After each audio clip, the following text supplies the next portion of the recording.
बिस्मिल्लाहिर्रहमानिर्रहीम। शुरू अल्लाह के नाम से जो बड़ा मेहरबान नहायत रहम वाला है। आज हम आपके साथ शेयर करेंगे चिकन करेले की रेसिपी। बहुत ही टेस्टी है। चिकन और करेले का सालन बनता है भुना हुआ। तो चलिए रेसिपी स्टार्ट करते हैं। सबसे पहले हमने पैन के अंदर ऑयल ऐड किया है। तकरीबन 150 ग्राम मैंने ऑयल इसके अंदर ऐड किया है। साथ में 200 ग्राम प्याज, बहुत ज़्यादा ना बारीक कटी हुई ना बहुत ज़्यादा मोटी कटी हुई, मीडियम साइज़ में कट करके आपने ऑयल में ऐड कर देनी है। हल्की सी प्याज जब नरम हो जाए तो आप इसके अंदर चिकन ऐड कर दीजिए। चिकन के छोटे स्लाइसेस करके आप ऐड कीजिएगा।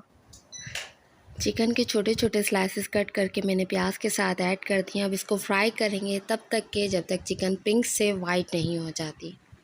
चिकन के पिंक से वाइट होने तक इसको हम फ्राई करेंगे। साथ में हल्दी और नमक ऐड कर देंगे। हल्दी और नमक आप अपने टेस्ट के हिसाब से रखिएगा। हल्दी मैंने 1 टीस्पून ऐड किया है।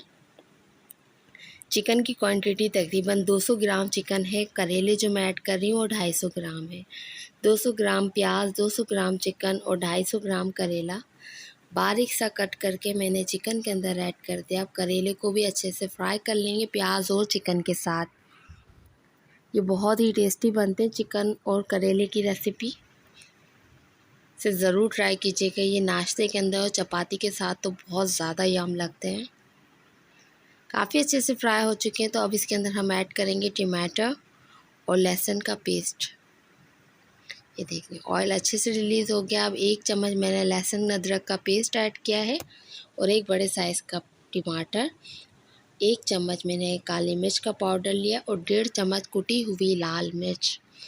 इन तमाम चीज़ों को अच्छे से मिक्स करेंगे। सिर्फ यही स्पाइसेस इसके अंदर जाएंगे और इन्हीं स्पाइसेस के साथ ये चिकन करेला बहुत टेस्टी बनता है। खाने में बहुत ज़्यादा यम लगता है। अब इसको कैप करके हम मीडियम फ्लेम के ऊपर पकने के लिए रख देंगे। बिल्कुल दम वाला फ्लेम आपने यूज़ करना है। तो उसके ऊपर आप इसको 5 से 7 मिनट देंगे तो ये अच्छे से इसका जो टमाटर और जो आपने लहसुन अदरक का पेस्ट ऐड किया है वो अच्छे से मेल्ट हो जाएगा। ये देखिए टमाटर भी अच्छे से भून चुके हैं और करेले भी। यहाँ तकरीबन हमारी 90% तक के जो करेले और चिकन की सब्ज़ी है वो रेडी हो चुकी है।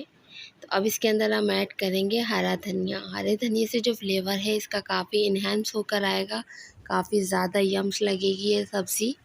तो अब इसके अंदर हम ऐड करेंगे हरा धनिया। मोटा मोटा सा कट करके इसके अंदर ऐड करेंगे क्योंकि सब्ज़ी हमारी रेडी है। धनिया का फ्लेवर काफ़ी अच्छा आता है, इसलिए अब इसके अंदर हम हरा धनिया शामिल कर देंगे। अब 1 मिनट मज़ीद और कुक करेंगे हरे धनिया के साथ क्योंकि सब्ज़ी हमारी रेडी हो चुकी है।